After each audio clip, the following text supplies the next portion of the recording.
All right. Hey, everybody. Good evening. I think we should be live. I guess we've been live for a while now, but Oh, hey everybody. Hey everyone. Greg. Is anyone actually in the chat? I don't know. I Not don't. yet. It says on YouTube here. It says 5 are watching. A bunch of them could be us, though. Yeah, I think we are probably 4. Yeah.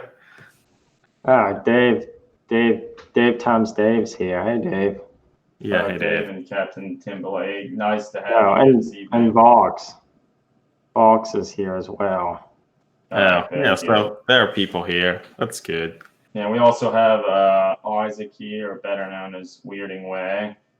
Hello. We're excited to talk about all sorts of stuff. Glad to be here. Yeah, no, I feel it's like I've been wanting to have you on the podcast for a while, but I don't know, life gets in the way, and it's hard to.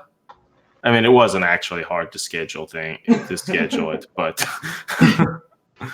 a little back and forth. Yeah, but it's good. It's good to have you here. How are you doing? Like, are you excited that the holiday season is upon us? Yeah, I've been a little behind at work, and so I haven't had as much free time as I would like. But yeah, I'm hoping to get in a little bit. For once, I'm not traveling for Christmas this year. Okay, that's nice. That makes things a lot easier. Mm-hmm. So I know for a while when I was a postdoc in the one lab, I was in San Diego, and then pretty much the whole rest of the family's all on the East Coast. So it's like kind of a production to get over there, and like I don't know, flying during holiday season is kind of trying to put it lightly. Definitely. It's like I get a cold like once a year, and that's when it is. No, but yeah, I'm excited. Like, I feel for me during like the last month of the year, December, my time is typically spent drawing holiday greeting cards and stuff, and so that's what I have on the screen right now. It's a work in progress. Greeting card for the blog itself, and we have. Wait a minute. So Eli came in. Hey Eli, he says he can't see anything. So Eli, does that mean like you can't see the picture of Adam's greeting card and us talking? Because Dave can see us. I can see it. This is via YouTube. Yeah, I'm logged on via YouTube and have it muted, and I can see the images. I wonder if Twitch is. Yeah, I could go and log on Twitch to. So I can look through like Streamlabs and everything. Oh wait, Eli's figured it out. It's all good. It's all good. It wouldn't have surprised me if somehow Twitch was having problems. No. Yeah. Oh, hey, Meandering Shade. Nice to have you here as well. But yeah, so this is the work in progress version of the greeting card for the blog, and we have Bishop, the half bionic frog, and the little frog servo skull, and they're working on building a snowman. Well, so do people realize why he's named Bishop? Some people probably maybe get what the reference could be. From the second Alien film. Mm-hmm. You mean Lance Henriksen? Yeah. Yeah. Yeah. We've got kind of a Arnold Schwarzenegger Terminator style half exposed. Yeah. Yeah. So Bishop was the android in the second Alien film that Ridley Scott's name in the fucking director. No, he didn't even direct it. Cameron. Was it James Cameron? Was it James Cameron that directed the second? I'm pretty sure. Yeah. And then I think Ash was the android in the first one. Yeah. And Ripley's all I hate androids because of Ash from the first. And so it's like, fuck you, Bishop, and then Bishop ends up being cool. And then in Alien Resurrection, the fourth one, Winona Ryder plays an android named Call because it goes A, B, C. Oh my god. Ash Bishop Call. So I don't think they kept that up with the further. I never even watched that film. Wasn't that didn't Joss Whedon direct that? He wrote some of the script. Oh, he wrote it. But it That makes more directed sense. by, the reason I was excited about it was directed by Jean-Paul Junot and Paul Perret. I forget those last names, but the French guys who did Delicatessen and City of Lost Children. Yeah. Which are amazing movies, but they struggled a little bit in the American. Wait, Vox says Bishop is back in evil form in Alien 3. I guess I never really paid that much attention when I watched some of Alien 3. That was the one in like the mining. Yeah. Or like in the kind of a prison thing. Yeah. He's actually, that's not Bishop. That's, I believe, the guy who created Bishop. Oh. I don't know. It's been too long since I've seen any of those films. Yeah, Eli is right. The original, it was going to be on a wooden planet. If anybody's into any cool 40K stuff, look up, what's his name? Vincent Ward? Is that the guy who was going to make it? He made the great British sci-fi movie called The Navigator, I believe, actually. But it had conceptual work by Lebbeus Woods, who's this really cool conceptual architect who I'm a big fan of, who did these amazing drawings of a wooden colony planet, like a wooden moon that's all wooden cathedrals inside. Oh, that's cool. And the whole idea was going to be these were monks who were Luddites, who were fleeing technology, who were on a wooden cathedral, and then Ripley and an alien crash land on their cathedral. God. It no would have one been needs that. very 40K. That is very 40K. Like, see, I've watched the first Alien and Aliens a whole bunch of times, but all the other ones, like, I feel like I've seen most of them at least once, but a long time ago, such that I don't remember them that well. Yeah, it's probably. There was even what was the newest Alien film? It was like Prometheus 2, but they called it Alien Covenant. Oh, yes. Did people see that? I saw it. I did not. It was not so great. Yeah, I didn't watch it. Eli says Alien 3 is so 40K, and I guess I feel the little that I actually remember of it, it's a lot of like running through corridors and stuff. But did they actually have like guns and stuff, or did they just have like pipes and other bullshit? They didn't because they were prisoners. Yeah, that's what I assumed. Huh.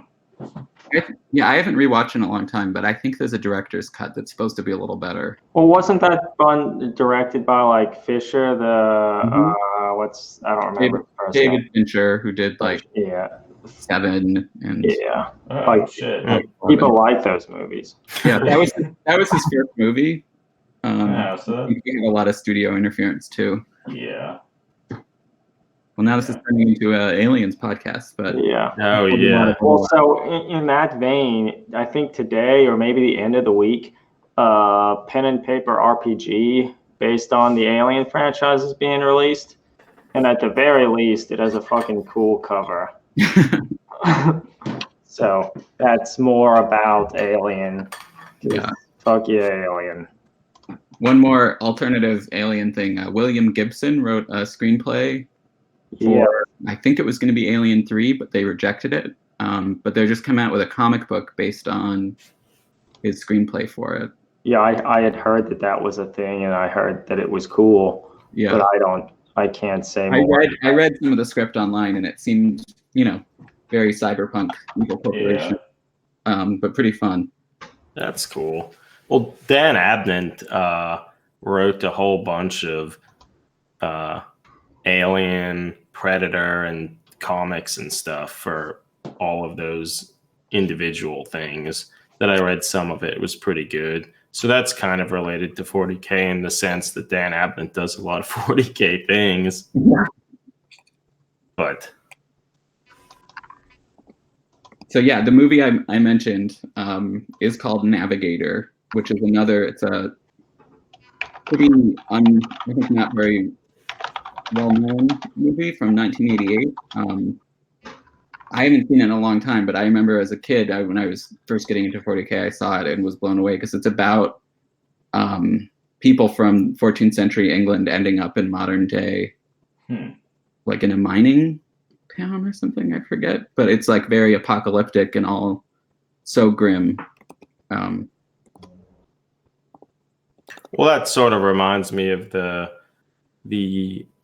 short novel Hard to Be a God, written by like the same two brothers who wrote Roadside Picnic, aka Stalker.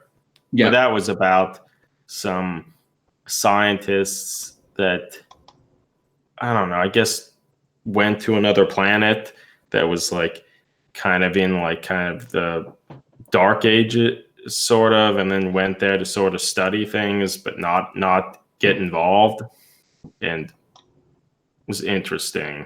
Pretty good novel, but then there's a long movie about it that's really disgusting. And yeah, I've only seen clips of the movie. It looks I pretty. watched like 30 minutes of it, and it's like, boy, this is hard. I have no idea what's going on. Well, wasn't the movie like the person who directed it, like he worked on it for years or something? I thought like it was. I thought it was something, and then maybe it was his last film because then he died during it, filming it, I think, and his family finished it. But that was kind of a major inspiration for Outguard, that Alex Winberg's 40 like lo-fi 40K set. But yeah. Yes. Well, I don't know. So maybe we want to start towards. I feel we could probably just rein it in a little. Yeah. So I guess let's just start the actual podcast and can ask some slightly more structured questions, but then they will probably go on tangents, and that'll be fine. Okay. All right. So is everyone ready for me to go through the general introduction stuff? All right. 3, 2, 1, record. Hey, everybody, and welcome to Dragged into Turbolasers, a Between the Bolter and Me podcast. This is episode 65, and I'm your host, Eric Wire, and I'm here with you tonight with my two brothers, Adam Wire. Hey, everybody. Greg Wire. Hey, everyone. And I'm excited that we also have another guest here with us tonight, our friend Isaac, but perhaps better known as Weirdingway. Hey, Isaac. Hey. Nice to have you here. Nice to be here. Yeah, it's great to finally have you on the podcast here. I feel we've talked back and forth for a little while now, but finally got around to doing this.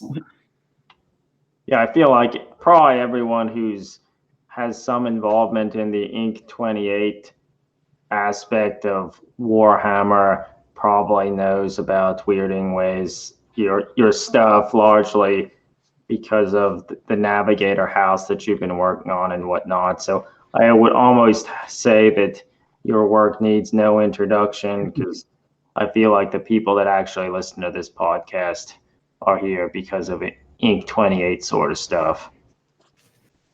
Certainly. That is certainly true. Thank you.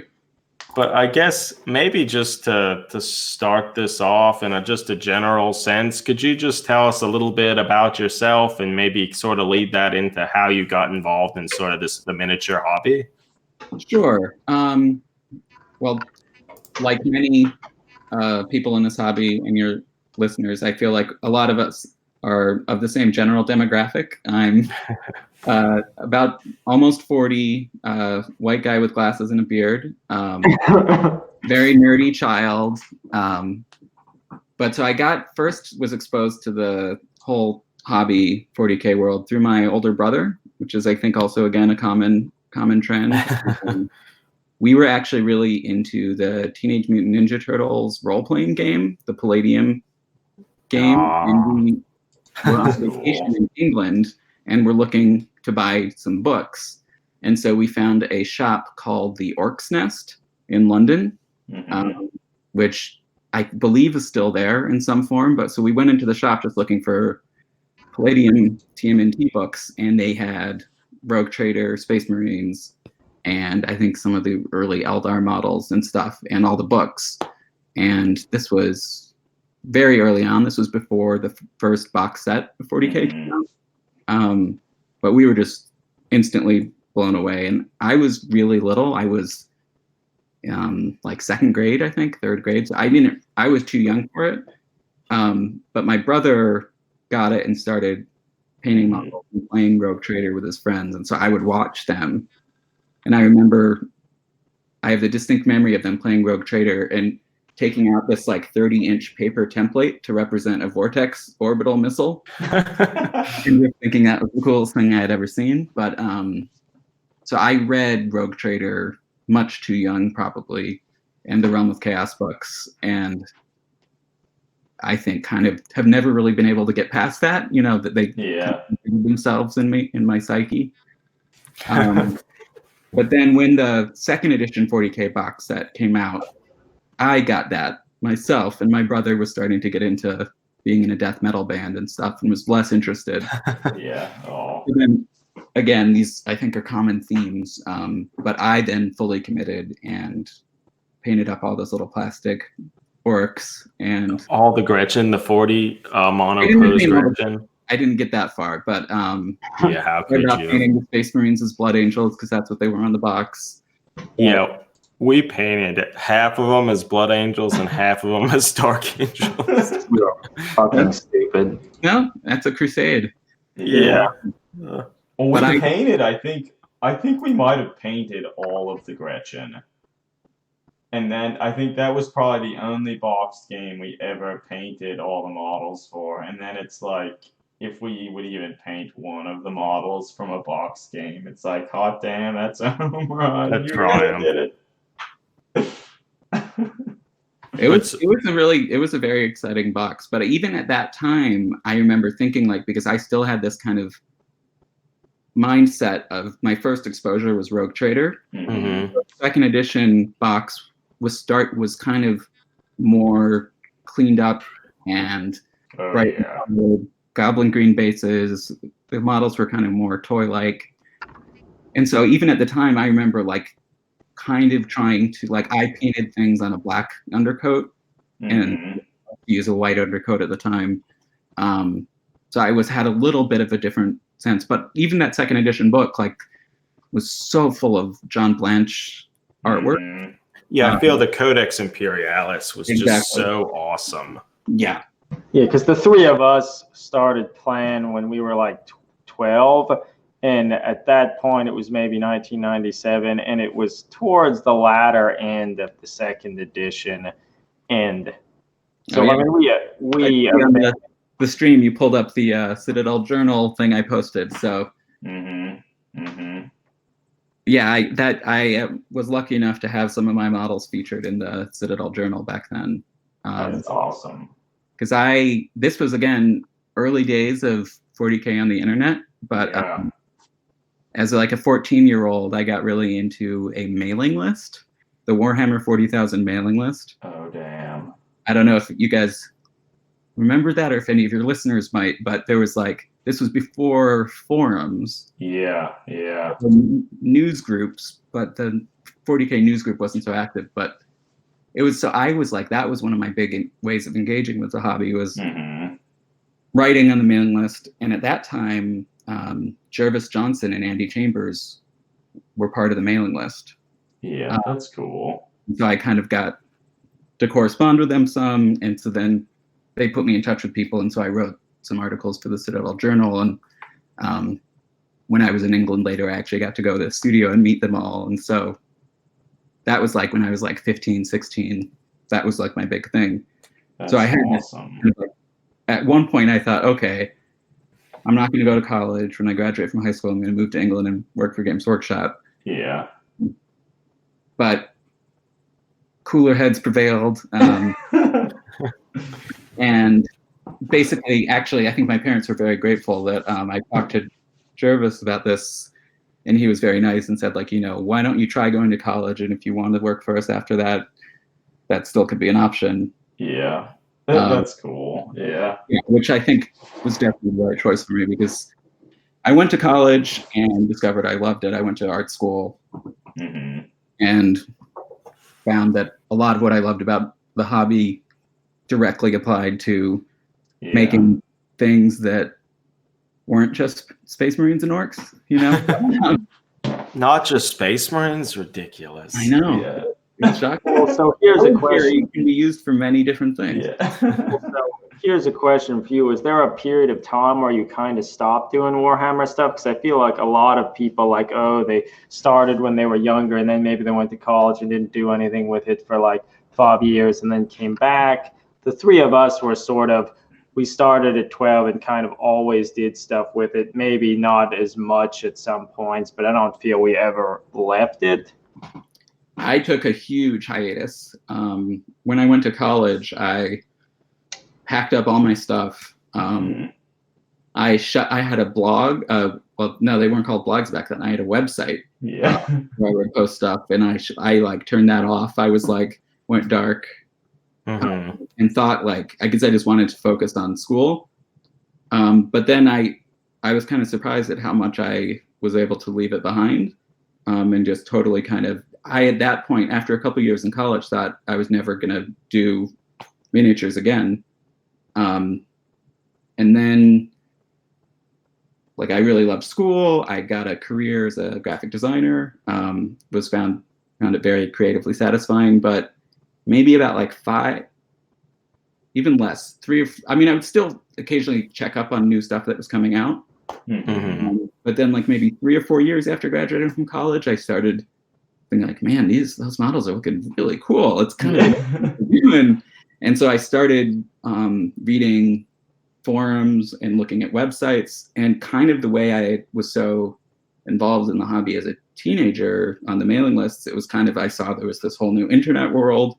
And so working and reading stuff. But I did that for maybe 5 years without ever buying a model, which I think a lot of people do. But in that time, I got more and more into it and was trying to resist it, because I thought, I'm done with this. I've moved on. I'm an adult. Why do I need to do this? But finally, I was actually, I think, talking to my wife about it, and she was we were out, and we was do you just want to get some models just to try? And it's oh, I don't know. I was kind of afraid, because I was this was regression or something, but the floodgates would open again, and you would get swept away. But one of the things that really motivated it is, before I got back into it, is I saw on DACA, the forum, a series of posts about the Jade Vessel campaign, which a bunch of people who are still involved in the hobby were doing. Some people who kind of moved on, but so Migsala is now at Iron Sleep. Back then, he just posted on DACA, and so he was posting stuff on that, and I was just blown away when I saw his models. He had a Crescent Guard, I think he called them, a Space Marine army, who were white and gold and really cool. And then for this Jade Vessel thing, he was doing these just beautiful, really kind of fundamental of what we now think of as Inc. 28 warbands, but a lot of other people involved with that. And I think around then I started seeing Bruticus, was a forum name at the time, but Jake of Ex Profundus, and now Ex Profundus online, and his stuff was amazing. And then Neil 101, I was just so when I saw his work, I was well, that's exactly what I want to be doing. Yeah. So at that time, I didn't think I was going to go online with stuff. I just thought this looks really fun. So there was a year when I just built stuff when I got back into it, or maybe even maybe a year and a half, 2 years. But then I decided, you know what, I'm just going to go ahead and post my stuff on so my first move was posting on DACA. And right away, I got such a great response, and particularly from these people who I was so inspired by, commented right away and reached out to me. And I think Jake, who was one of the first people who contacted me and told me I should go post at a different forum, the Ammo Bunker. Yeah, the Ammo Bunker. Which is still around, but it's kind of, social media has killed forums so much. Yeah, it's true. It's so sad, because that was this amazing kind of tighter focused community. And it was great to get to meet all these people who I had been following for years, and basically just by posting things that they thought were cool. And that's really what it kind of comes down to. Yeah, Well, that's kind of been our experience with the only way that or the main way we got involved with Inc. 28 and like talking with people like you and other people in the hobby was by posting our own work and trying, putting our stuff out there, and eventually that led to talking with everybody. Yeah, and commenting on people's things. But yeah, as Greg said, we never really stopped, but I feel in our college years, we didn't do a whole lot. We didn't play that much. We'd get some models here and there, but didn't do a whole lot. But then coming into graduate school, we're like, you know what? If we want to keep doing this, we should just start a blog and start posting stuff and see what happens. Yeah. And then that, I feel, has made it such that we're more interested in sort of the hobby stuff than we had ever been before, which wasn't really what I anticipated, but it's been great. Yeah, one of the interesting things about this hobby, and I know we're kind of using the official Games Workshop branded term of calling it the hobby, right, to encompass all that. Yeah. It makes sense because it can be many different things to many different people, and so many different people engage with it in different ways. And for some people, that's obviously about playing. Some people, it's very much about painting. Some people converting. But then what a lot of people like us do is this weird kind of between the cracks of a lot of those things where for me, it is very much making game pieces, but I also think of them as little art projects. And I don't, I'll play with them maybe once or twice a year, maybe 4 times a year. It's probably my all-time max. That's doing pretty well. Yeah. And when I started making them, I actually didn't think I was going to play because the game was never my favorite part. It was just the idea of making sculptures just on their own also wasn't interesting to me. But the idea of making, because having this added function and imagining what the game could be like is, I think, for a lot of people more fun than actually playing the game. Yeah. I mean, nowadays, I feel like there's a renaissance of board games, and there are lots of great board games. And when at least I compare the 40K games that I remember playing to some newer cool board games, it's not a very good game. Or I never found it to be particularly good. And what I love about Warhammer, it wasn't the game. Yeah. And but I feel even with the stories and the background and stuff, it's now to the point where I've sort of created my own view of what all of the background and everything, because I know a couple times I've read some of the Codex books. I remember one of the Space Orc Codex books had this stupid passage about one of the wars for Armageddon, how Thraka captured Yerrick and tied him to a battle wagon and drove him around, and then it's oh, you're cool, mate, I'll let you. It's just no, that didn't happen. I refuse to believe any of that shit happened. Yeah. But I think it's interesting that I don't think the games are often that great per se, or it's so easy for stuff to not work quite right. But the fact that the game there is instrumental in sort of fostering all this creativity, and it like makes you want to create things and do these things with the thought that you can interact with other people who have their own interpretations and see kind of all these sort of emerging narratives that can result from it. So I think the game, even though I'm the first to admit, like often doesn't quite work out right or as you're imagining it, like it's still really important for bringing all these different people's concepts together into something that's like more synergistic, like more than the sum of its parts. Definitely. And I think what it's having that kind of framework is really one of the things that keeps, I mean, for me, it's largely the background and the aesthetic is the single biggest thing, but the fact that there's this interactive way of engaging with it really is what keeps me interested in it. And the models, I don't think of my models as display pieces. I definitely think of them as gaming pieces. And it definitely, I've had so much fun at these rare Inc. 28 meetup games where getting to see my models in the place they're meant to be, you know? It's just so satisfying. And, you know, the most fun I've had at those events has always been when we stop paying attention to the rules so much. Often there aren't any rules or very little, but, you know, just the things that you wouldn't, like what the game is good at is leading to unexpected interactions. You know, that it's not like we're all sitting around directly role-playing, but you do have kind of intention, and then that interfaces with the dice, and fun stuff happens. And the models look cool together, especially if there's good terrain. It's certainly true. One thing, like I feel your people probably know you best by like the navigator houses and such that you've created. Like, could you talk a little bit about like sort of how you came to creating them? Was it one of the first things you did when you started this 2-year period of doing things secretly? Yes. And like what sort of, you know, inspired them and like, all that stuff.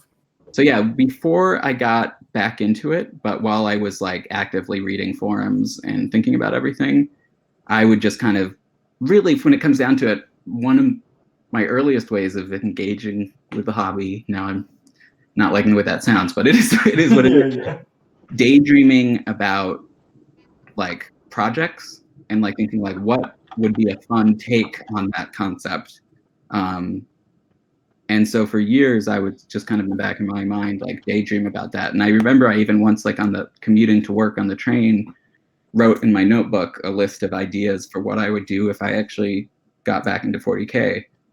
And one of the first ones I wrote down was a navigator house. And there was like 30 other ideas, which I almost randomly could have picked. But they were all, I was trying to think of what I thought made the navigators a good project was they're an integral part of the setting. If you think about the structure that makes the Imperium work, they need technology, so they need the Mechanica, or the Mechanicum. They need, you know, the military, obviously, because in the grim darkness of the far future, there is only war. But then there's the astropaths, who are the only means of holding the Empire together with faster than light communication. But obviously, everything falls apart if there's no warp travel. And that's one of the central kind of background hooks for the universe. And they were mentioned in Rogue Trader. There was like a couple of really awful models. Some weird, cool drawings, kind of. There was like this weird guy lying down with like a Hyali hat on, like that weird, like long brim kind of. But I remember thinking like, it's weird that there's no representation anymore of astropaths or navigators kind of in the universe. And so that I really like the idea of taking something that isn't added in to 40K, like part of the core concept, but isn't explored, so that I had a lot of room to kind of play. And like, I'm not constantly pushing up against official Games Workshop ideas of what navigators exactly are, but I'm also engaging with that universe. Because if I wasn't, then I might as well just be doing my own thing, kind of. So I think that was kind of a perfect a perfect opportunity for Because, I mean, even now, like, how many navigator models do they have? Like, one. Yeah. it's Two? like so there's the biggest one that comes to mind is the one from Blackstone Fortress. There was an earlier Forge World one. I don't even remember what that looks like. But yeah, so there's so little, despite them being so important and like general hints that like, oh, there are these powerful navigator households that are some of the most powerful entities in the Imperium, but like there was just so much nothing. Yeah, and it kind of makes sense because when it comes down to it, they really should not be in a battlefield. Yeah, that's true. Like I feel like I read online people saying like Inquisitors don't really belong on the battlefield, but then of course they definitely do because they go wherever they want. But it's much harder to explain why navigators are on the battlefield in a 40K context. But it's much easier to justify it in a more role-playing type setting, like a lot of 28 games where maybe this isn't a full-blown war, but people stranded or lost or some type of trade mission that's gone wrong, but also something I remember, I think it was maybe, I can't remember who it was, if it was Jess Goodwin. I heard some of the core 40K luminaries saying, or maybe it was even Tim Malloy, saying that like the idea of in the grim darkness there's only war is so literal in the universe that every element of the Imperium is at war with itself. Yeah. And so like that's what Necromunda is about, is that these are civilians and they're constantly at war with each other. That like the insanity of the Imperial mindset pervades everyone. So like they talk about nobles like having duels, but they have duels with like plasma pistols and chainsaws, So you could justify that like it doesn't make sense, but 40K doesn't make sense. It's true. Well, and also one other thing is I'm a big fan of Dune, and the navigator concept was lifted pretty directly. Yeah. Weirdingway. Obviously, yeah. So there's that little added connection. Yeah. No, that's cool. So with some of your navigators, you have them have really big heads. What can you speak to that? Like, is it just the notion of to have psychic powers, they have evolved like higher mental, or like what was your thought behind that? Yeah, so the very first navigator models I did were spacesuit kind of navigators, like exosuit ones. When I first started, I just bought like a few kits, including some Blood Angel Space Marines because those are my old favorites. So like it's kind of hard to see here, but when I made these models, my idea was I would never show a navigator outside of a suit because they'd be so secretive that they wouldn't want anyone to see what their true forms were. But then I was like, what do they look like under there? So I started doodling what do they look like under there and thought, well, that would be really cool to make one. But then partially it was a practical thing that it seemed hard to sculpt a small head. Yeah. But then I was thinking that, there's all this talk of them mutating, but how do they mutate? I wanted it to look like a controlled mutation, not like a chaos mutation. Yeah. And then I did some doodles right when I was thinking about this, where I tried. So there's like what do the navigators look like in David Lynch's Dune? Maybe my favorite movie of all time. And like they're very monstrous with weird like porous cheeks and like vagina mouths and I had heard that David Lynch never even read any of the Dune novels before making the film. I don't think that's true. Okay. From reading, especially, I read some of his early scripts for it. I think he hadn't read them when he agreed to do it, but okay. Yeah, that makes more sense. And so I was like, that's been done. So I thought, well, then I was thinking about my favorite. I loved The Neverending Story as a really little kid. And there's actually really cool creature design in that. And there's these two giant-headed, I want to call them aliens, but they're not aliens, they're Fantasians or whatever. Visit like at the opening scene at the royal court with the childlike empress, and there's these two like stone-faced guys who have giant heads and I think 4 eyes. And that image of those guys just stuck with me. And then I was thinking about just like big stone heads, like colossal stone heads, like Olmec heads.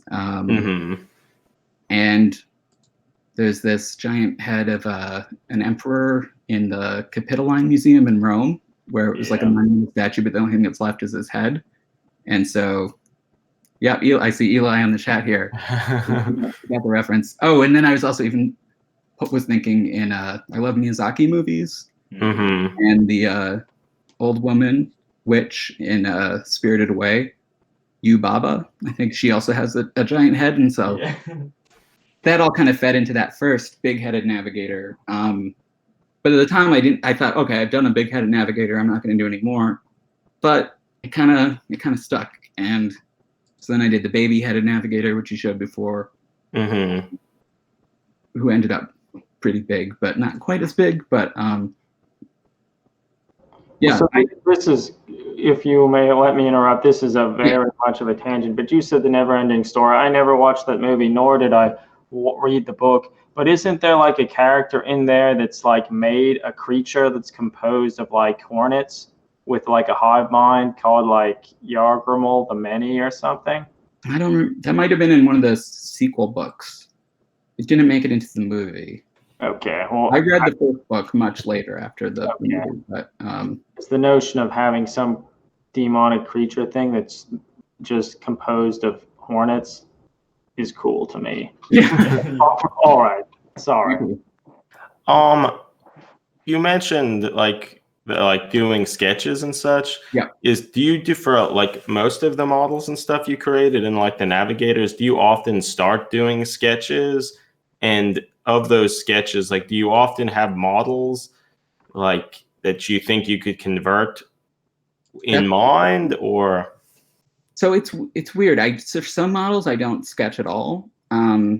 Sometimes I really like sitting down, just starting from bits, and taking a collage approach and letting something emerge. And so like these models, I didn't sketch at all. I think I started sketching once I had this kind of concept once I realized I like this navigator house thing, then I started just thinking about like, how can I build on this idea further? And sketching is a really useful way of working out ideas. I often discover ideas through the act of drawing. And then sometimes I'll sketch something specifically if I don't want to convert it, because I have too many ideas and too many projects, and I don't have time to do them all. So I'll get this but once I get an image in my head, I have trouble letting it go until I can kind of realize it. And so I started trying to sketch. I thought maybe I could just quickly sketch out ideas and then be done with them. But it works the opposite, that once I sketch it, then it's like more clearly defined and then I have to build it. So, but I don't normally think about sometimes I'll think about bits when I'm sketching, but that's normally more once I've started on the project and I'm like trying to work out practically how to build it. But most of the time, it's just totally loose. Yeah, well, I feel looking at a lot of your models, like it doesn't seem like, rarely is it like obvious where things are coming from, that like, because you like splice so many things together and such, that it doesn't seem like it seems like it's more of a fluid thing that you work on and it just comes together naturally as you're building things. But yeah, for me, I always have trouble once I see how something's going to work, I kind of lose interest in it. Or when something's close to being finished, I often will get a model like 80% of the way and then set it aside for a few months, because like you solved the big challenging hurdles and stuff. Exactly. So it's fun while I'm working it out. And so that's one of the things that's so fun about converting, is the act of making is the same as the act of discovering the idea. It's not like drawing a careful plan and then rendering that. For some people, but for me, I intentionally I like to work in that way because I find it relaxing, basically. It can be almost meditative to kind of focus completely on something but also not be consciously thinking much while you're doing it. Or are you the sort that don't like the painting? Do you not like that as much? Because and once you get to the point of painting, you're past the point of That's true. designing the thing, and it's more like, all right, I need to finish this. So is it a thing that you're less excited about that aspect, or? I am in general, definitely, because it's a secondary process, and I often don't have a designated building space and a designated painting space. It's so really hard to do both. Yeah, I do not either. If I did, because it's like this, I think all the people who post their pretty desks on Instagram are horrified if they saw my working conditions, which are just like a sea of bits. That's what I'm like too. To commit to painting, I either have to clean that or put a whole board on top that I can paint on. But once I start painting a painting project, I actually really enjoy it. So I feel like I should. But I can only generally motivate myself to paint when there's an event that I have to finish something. Yeah, there's a deadline. I need to actually put your head to the grindstone. Yeah. But then once you start painting something, it's totally a process. For me, it's a process of discovery that I try not to work out the color scheme too much before I start. And I always try to use new techniques and end up with accidents and mistakes that I have to fix throughout the process of painting to keep it fun. Yeah, I approach painting in a similar way too.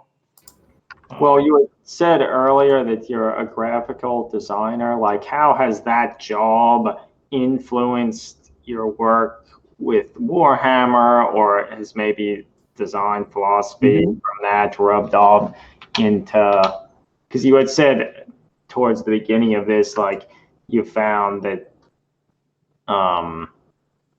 they all worked together and you could take what you liked about Warhammer and apply that. Yeah, so it's this weird thing where it's less that my design work. So I'm a book designer. So I'm a graphic designer, and I work mostly with typography and designing book covers and stuff. The weird thing is it's less that my design work influences my hobby and more that my hobby has influenced my design work.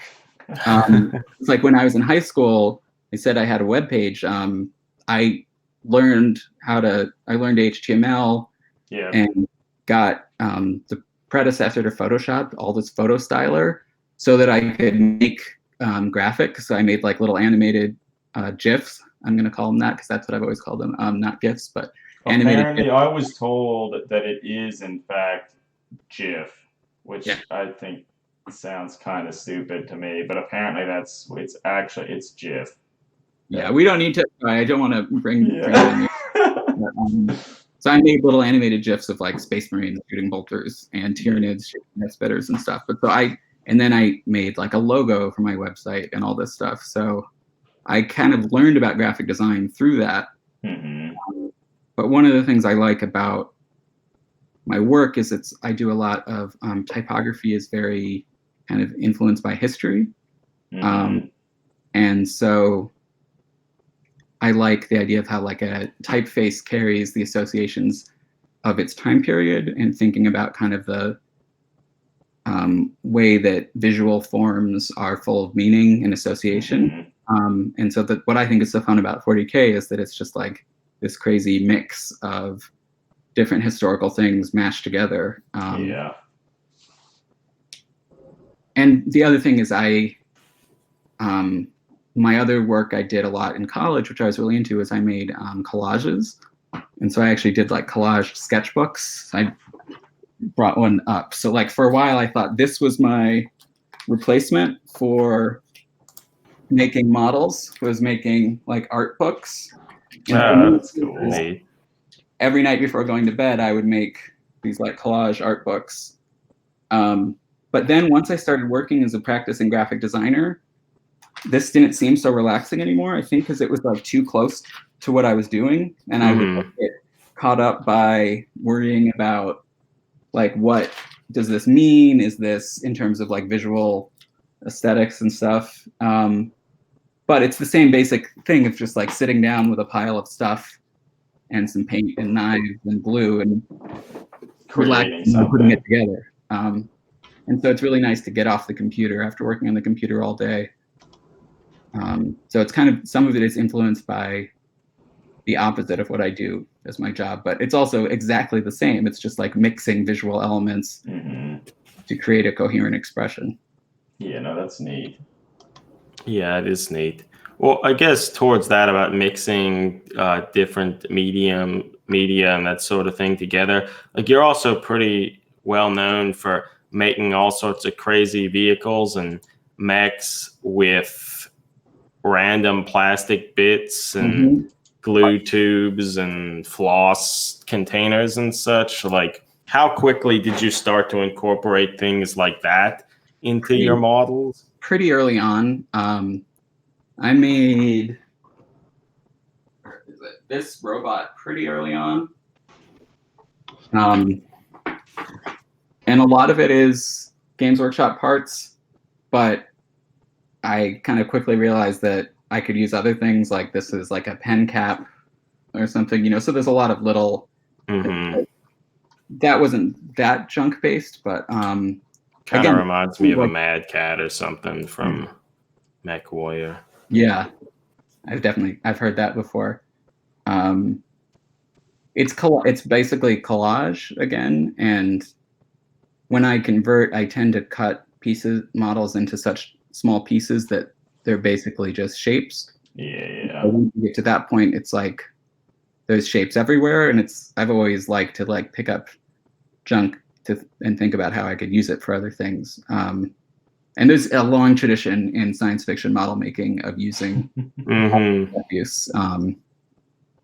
I think there's even some cool websites where you can see like exactly how they built all the Star Wars models and the Blade Runner sets. And do you just have like a box of like greebling or whatever they call, or you just collect random like plastic pieces and everything?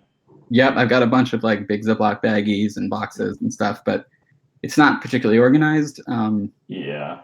I'm a messy guy, but yeah, so I definitely, sometimes it's like I'll get too attached to like really cool pieces and think like, well, this is gonna be something good. But with bits and with junk, I try to think like, no, just go ahead and use it. There's gonna be more stuff. Well,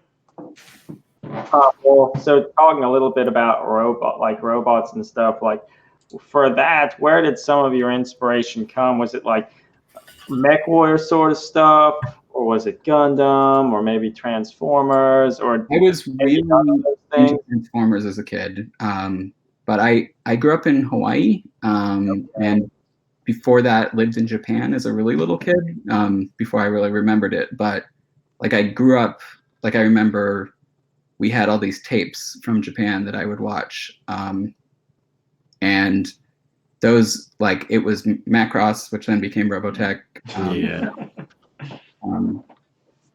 I was also really into Gogol 05, which is what became Power Rangers later, but that's less of an influence. But there were giant robots in that. But then as a kid, I was really then into Voltron and Transformers. And then some of the first models I put together were actually Japanese spaceship kits that they would sell at like the corner store in Hawaii. So there was these like, I think they were like Zentradi cruisers, and like a Star Blazers ship, which were just like, 3-inch long, very simple plastic kits, but it was so fun so I've always been into that type of scene. But like when I was never that much into BattleTech, because I remember just thinking like they just stole all those robot designs from different manga and anime. But yeah, it's been fun that 40K has embraced giant robots, because they're part of the universe since Adeptus Titanicus, but it's great to get an excuse to play more games with them. And yeah, Eli mentioned Calamity. He's a more recent guy who I've seen online who's really, really good. And it was actually pretty late. It was only after I started making these that I saw some of these other really cool people, like the whole Machine and Krieger. Yes. And then there's like Makoto Kobayashi, I think is his name, who does like the Acid Bufferverse models are really cool. And I'm definitely super influenced by all those guys. Calamity just wildly detailed scratch built stuff. It's really crazy. Well, I thought it was neat. Like some of them, like they have like lathes and other stuff which they're Yeah. using to get like precision cut out all the stuff and get them all It's just like, wow, that's cool. Like I feel like I wish I had more of a background in some of that stuff, but then like I would need place to have all of that stuff. Yeah, it'd be hard. Yeah. Yeah, I'm definitely more of a less of like the actual industrial design approach of like making it work, and more like kind of an old-fashioned movie set idea where like as long as it looks good from a distance in that one angle, like don't think too hard about where that piston goes and how that joint attaches. But one thing that this is kind of going back to your conversions and such, and like I feel the three of us are all into like making sure like the anatomy of things is reasonable, and like the guns aren't too large and all that sort of stuff, which often isn't a huge proponent of GW models due to their heroic scaling and such. Partially initially when they were made, like they didn't have the technology to do it. But I find it's interesting how like I feel the way you convert stuff and such sort of like surmounts those issues, just because like you convert them and like make them larger such that the models kind of grow into the size of their weapons, and like you add in like torsos and things, and like I think it's interesting that like your models look so good, and to me part of it is because of how you go about the conversions. It like makes them not seem as heroic scale anymore, just because like you add in those elements. Thank you. I definitely try to think about that. I'm not as much of a realism purist as you guys are, but I think like I get the idea of the heroic scale exaggeration, because these are models meant to be viewed at arm's length. Yeah. And things don't really read at the way you want them to at that. But I think I find the anatomy distracting in a lot of Games Workshop models off the shelf. Less, more and more. But yeah, I take the opposite approach from you guys, which you end up with very tiny, delicate models, and I tend to end up with models that are technically way too tall. But as long as they're all together with only my models, they look great together. Because if you start with a head and a hand and feet, it's much easier to add space in the waist and add space. I mean, that's very true. Well, so when we first met you, it was at the Curse of the Alabaster event, and like it was just so great. So I had converted all the like Arbite Judge models of mine from like the Forge World, like Death Corps Grenadiers, largely because they have like some of the best anatomy of the GW like humans. And then if you compare them to like your little like Navigator Warband, like they're just so tiny, and like it's great. Definitely looked like they were made in different scales, which were. And to some extent, since you're doing Navigator stuff, which isn't too explored by GW stuff, like it doesn't seem like it's a problem at all. It gets a little bit iffy with like regular, like I have in my idea, a lot of these aren't actually navigators, but just like household troops. Oh yeah. You can say they're all, Voidborn and altered, but yeah, I must admit there were some of my models where I made them and I thought I was done with them, and my wife saw them, and she's a illustrator.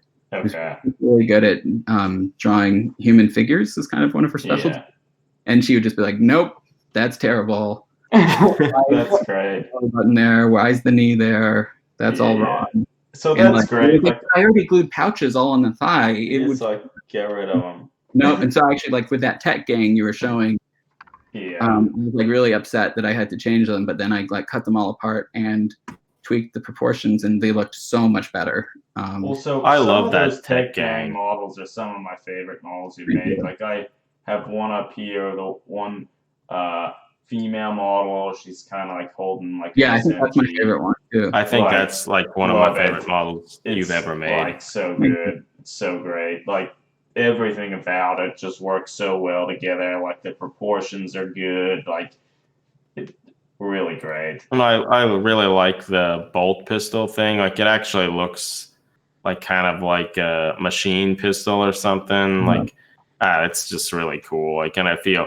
it's neat to see like basically all GW parts and things, but like fused together in a way that like works and doesn't seem like super caricatured and awkward.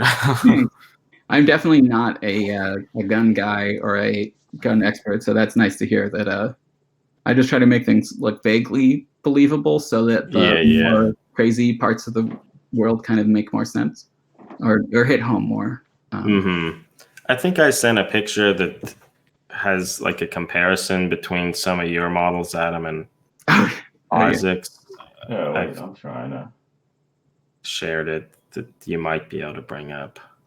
I think it's only one of the models, but it's still pretty funny. Oh wait, that wasn't the one. Let me see if I can find another one here. Oh, this is the one. Because well, I mean, so the Death Core models, like they're all scaled in a way that they almost work with the normal plastic Space Marines. So like you really know like they're small as hell because like those like the normal Space Marines are like okay, so here, this is one of the one of my like models from like the Pilgrim game, the little guy with the noose around the neck and everything. It's pretty shocking. It's pretty tiny. Yeah, it's your model is much closer to the standard Games Workshop scale, I feel like. So like you shrink down some of the things. Well, so my approach was always to like take like a lot of the GW models. It's like, God, their feet are so big, like they look so bad. It's like, well, what are the smallest feet that GW has? Let's give them those feet. And like I've actually started to sculpt some of like the boots and stuff where it's just like, well, here's the foot. Let's start shaving down the foot, make it really small, and then I'll sculpt like some of the detailing and stuff over it to make it look okay. And like, even though I often, as you can see, lengthen my models, I'll often shave the feet down too. I mean, you like have to. Like I think it's so interesting. Like GW, like the heroic proportions, like they've lessened more and more over the years, and like for instance, like the heads have gotten a lot smaller, the hands have gotten a lot smaller, but the one thing that really hasn't gotten a lot smaller in most instances are the feet. They're so big. And I will say, like in some of the more recent Games Workshop releases, like they've now started to make like what are most likely supposed to be like male and female versions of like different guard and stuff. And it's like, I just love the female guard because like their feet are smaller and it's just like, that is so much closer to what like they should look like. I will just push back a little bit and say that like the kind of the idea of the heroic scale, I think when well executed, actually can work really well because it's not realism, it's a visual style that is meant to like make things have memorable strong silhouettes and be legible at a distance. So like one thing that comes to mind is like I think the Space Marine silhouette and design language is very similar to Mega Man. Oh yeah, that's a good his like visual forms. And Jess Goodwin really likes that language of like a foot, like a really wide, like almost hoof, like a bell bottom or hoof. And if you look, Tyranids have it, Eldar have it, Space Marines have it. It's like one of his kind of signature silhouettes of like a small waist, wide shoulder, low head, and flared hoof feet. which is kind of Mega Man. Is an interesting. Yeah, that's a good visual likeness. But it's like I find it like it works better on a Space Marine or a Tyranid than it does on an Imperial Guard model. Yes, I think that's certainly true. Where you see the kind of abstraction. Yeah, it's good for Space Marines. Well, particularly. you can have his armor on, and it's fine. There's a type designer, William Addison Dwiggins, from the 1920s, who was a puppet maker as his hobby, and so he would carve wooden puppets, and he had a term he called the M effect, the marionette effect, used to talk about how you have to design a typeface that's read at small sizes. Okay. He said if you're sculpting a face to be seen up close, it should be subtle and beautiful. But if you're sculpting a marionette that's going to be seen 30 feet away, you have to have it be exaggerated and kind of chunky and simplified. Yeah. So that the shadows play on it in a way that's legible. And that he was talking about when you design a typeface, it has to be kind of ugly, so that if it's going to be, 8 point tall, so it's legible. And I think that's a lot of the same ideas behind the heroic scale, but I would agree that it's often implemented in some ways are more successful than others. Yeah, I think Games Workshop has gotten a lot better, realizing they can still have elements of that, but there's the technology there that they can incorporate it and kind of get the best of both worlds. Well, yeah, because I feel it took me a long time to die. I need to call back on my phone. Sorry for that. I forgot my charger. Oh, okay. Or if you could just call me back on my phone. Sorry for the interruption. Oh, yeah, no problem. Okay. I think honestly, I think it should be, if you have Hangouts on your phone, you can probably. Maybe I have to end this chat to start. Yeah, we can. Here, I'll hang up and then.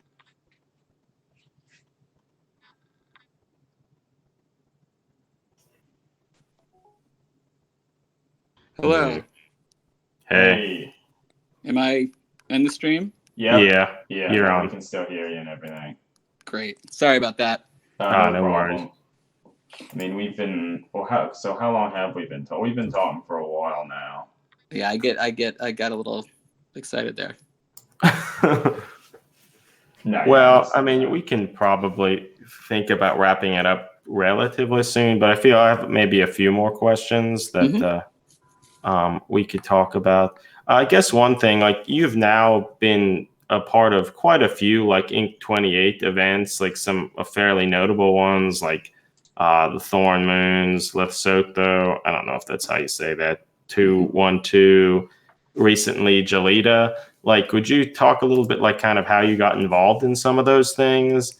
Yeah, so that kind of came from posting on forums and social media and just talking to people, typing to people, on forums and kind of getting to know a couple people. But I don't think I would have initiated going to one of those events directly on my own because I was kind of nervous and shy. But Shibboleth, Jonathan reached out to me for the Alabaster game and invited me to come out. And we had been talking a while. He's a really outgoing social guy who's one of these kind of people who likes to connect people. And so I thought, I'd seen when you guys went to England for the Pilgrim game, I was just like, man, that looks so amazing. So jealous. And so then when I was given this opportunity to go, I figured, well, this is just to going to California. That's a lot less of a commitment. Yeah. And I'm so glad I went because it was so fun to meet all the people there and see all the cool models and hang out and play the game too, which was also actually really fun. The first time we actually met you. Yep. Too, so that was cool. But that year was incredible. We went and played in 2 things. We played 2 games that year. Crazy. Yeah, no, but that's cool, and I think just that was sort of the thing that we found, that just typing with people and interacting with them through like blogs or social media, like was kind of instrumental in kind of starting to get involved in that stuff. Yeah, and what I think, like a lot of people from the outside, like when I was first like reading about some of this stuff on like Tears of Envy's old blog, Tim's blog, seeing some of the games they were playing, I was just like, I would love to do that so much. How do I get invited? How do I get so lucky? And then kind of now that I know a lot of these people, a lot of that was just like a group of actual real life friends who posted pictures of things. And like all the Iron Sleet guys who I'm lucky enough to got to know were just kind of started off as like mostly internet friends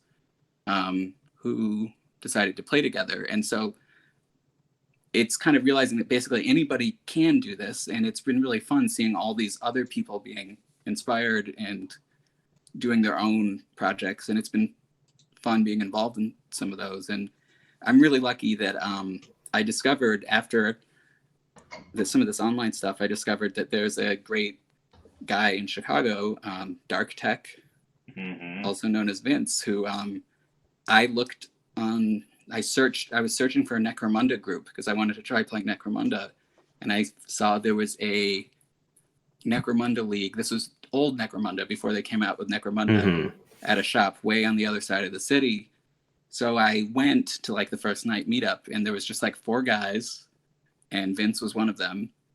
And his models were really cool, and he liked my models. And we did the Necromunda game maybe like 3 times, but it kind of fizzled out because everybody was really far away from each other and hard to orchestrate. But we stayed in touch and have actually become good friends and done a lot of games together. But also, he's very good at organizing the big things, so he was instrumental in putting together some of the other stuff we've done.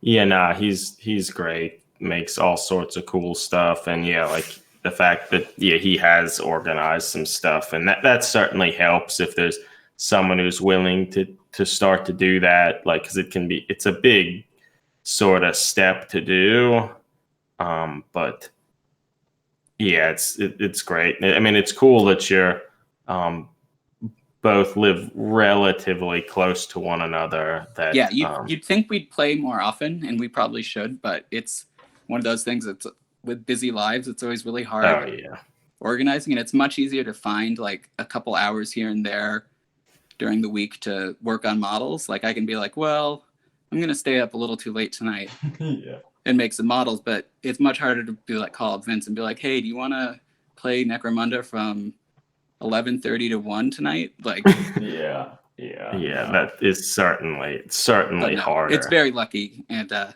think we're definitely need to meet up soon. Yeah, that's good. Well, I guess do you plan to like go to Adepticon and such this year? I'm going to Adepticon. I forgot to sign up for any events. In the past, I've done some of the 40K stuff, but I'm actually not signed up for anything. But there's going to be a lot of Inc. 28 gaming going on this year. Dave Taylor's running 2 days of Inc. 28 games. Yeah, he is. Which are pretty small games, but then also a bunch of us who've met at Adepticon before are going to be doing kind of informal games, not on the official schedule, I think on Saturday and Sunday. And so that's just like being organized like on Facebook and online and stuff. But so if anybody's interested going to Adepticon and interested in this stuff, reach out. I can put you in touch with people or search. There's like I forget the name of the group on Facebook, the Inquisimunda group or whatever. Inquisitorium. Yeah. Yeah. I've been using Facebook a little bit less lately. It's a real time sink. Yeah. And maybe is ruining the world, but we don't need to get into that right now. But I think Adepticon's going to be huge this year. It sounds like in addition to all the people who did some of the games the past couple of years, like the Palatine Spires and the Carrion Pass, I believe Shibboleth will be there. Oh, that's cool. And it looks like Mixla is also going to come. And yeah, then- wow. Yeah, we should be there too. This should be their first time. It's really fun. It's it's a huge convention, but there's a lot of cool stuff going on. Mm-hmm. Eli's asking, like, for like if you go to Adepticon and like if you just want to take part in like the open gaming and stuff like that, do you need to get a badge? I don't think so. I think maybe technically to use one of the open gaming tables, you need like somebody with a badge. Okay. But yeah. you can just attend Adepticon without signing up for any events. I'm normally, this is my first year going without getting a badge for any event. Mm-hmm. So I will probably just need to buy some type of badge. But I think, I don't want to get in trouble with official Adepticon people, but I know for this, so that I don't know how many people will be able to accommodate in the end, but I think the plan is to make it pretty open. The Saturday and Sunday games are, I think, called Relicta Stellas. Okay. And Yeah, the that's idea my is, understanding. instead of trying to put everybody on one big game, which just turns into like Apocalypse, which is kind of the opposite of this whole point, we're going to try to do a bunch of mini games. So the idea is each person will bring, I think, like a 2x2 foot board and do like almost like a tournament setup where there's a bunch of little interconnected games.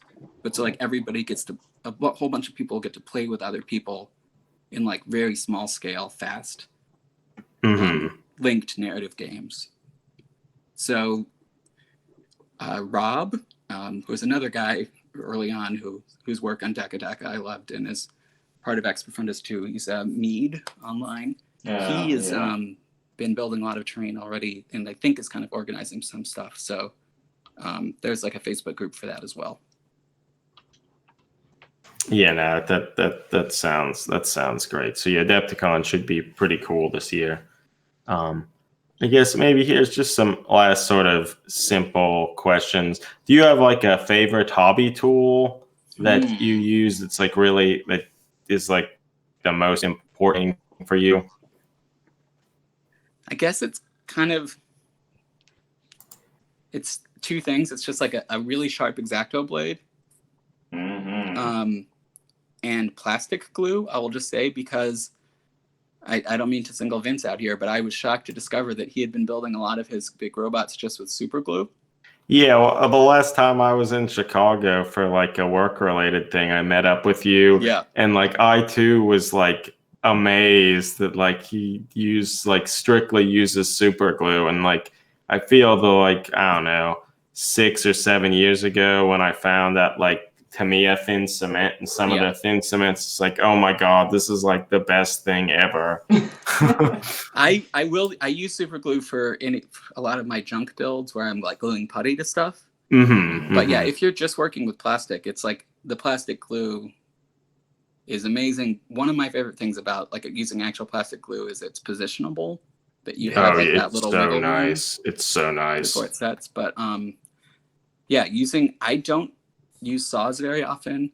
I don't use vices very often. I don't use like a miter table. I do almost everything just with an X-Acto knife, but just with a really sharp blade. If you're doing, I don't change my blade enough, but if you're doing any type of like careful cuts, it makes such a difference swapping your blades out. Huge difference. Yeah. No, I mean, and, I've been using a lot of epoxy sculpt lately. I'll just say this because I get almost every comment I get whenever I post something made out of putty is, what's that putty? Yeah. So I use a bunch of different putties, but epoxy sculpt is pretty cheap. And it dries really hard, so you can sand it. And it responds well to water while you're working it. It's like you don't need to use oil or Vaseline or something. It's pretty easy to smooth with water, which I like. No, it's great. Do you pin things? Not really. I do occasionally normally when they break. Like I'll find out what joints need to be pinned when I'm painting them often. But like the thing is, if you're using plastic glue and gluing plastic to plastic, the join is often stronger than the piece. Yeah, So is sometimes true. it's a thin little piece that breaks. But like, actually, I had this model in front of me. I don't know if you can see that, but this one, I ended up having to pin the legs a lot because look how skinny they are. But I should have pinned them to begin with, but I glued everything with plastic glue. And then it was actually, I think when I was like dry brushing it, like some of the little ankles snapped. Yeah, But yeah, yeah. pinning is a great technique. My problem with it is the positioning often, that like you have to kind of Oh my god, it's horrible. commit to the angle just right. And I kind of hate anything that takes like planning or forethought. Yeah. Because I take a very loose approach to all of these, to building things. Yeah. Well, I guess kind of building on that, like, is there any method or technique or something that you do that maybe like sort of sounds like an odd thing or a strange thing, but like is like really helpful, or something that you've discovered is really helpful for like building or converting, anything like that? That's a good question. I guess it's kind of two sides of the same thing. Is more of like an approach is to not be too precious with conversions. Is something I have to tell myself sometimes. Is like, sometimes like I'll like something a lot and think it's maybe not quite working, but it's pretty good. But maybe if I cut it in half and shifted it a little bit, it would look better. But it's like, that's a scary thing to do. But so my attitude is, you can always glue it back together. And if you mess up a piece when you cut it, you can just cover it up with a different piece, you know? And it's like taking that leap to like not worry about ruining something. For me, it's now to the point where it's like, you start cutting at it, and it's like, if I screw it up too badly, like I can just resculpt it. Exactly. Yeah. Or like cover it or whatever. It's like, I feel also like if it's something that sort of bothers you or doesn't sit right, like you're gonna be happier if you try to fix it or if you change it. Yeah. And I mean, of course, this is this type of modeling where we're not trying to make whole armies, but it's like, so yeah, might as well make it. My goal is always to like make each model as absolutely great as it can be. And so like, yeah, if there's that little thing that you're not sure about, it's worth dealing with it. And the other thing is that I used to try to like, in my mind, I'd think like, this head's so cool, this chest piece is so cool.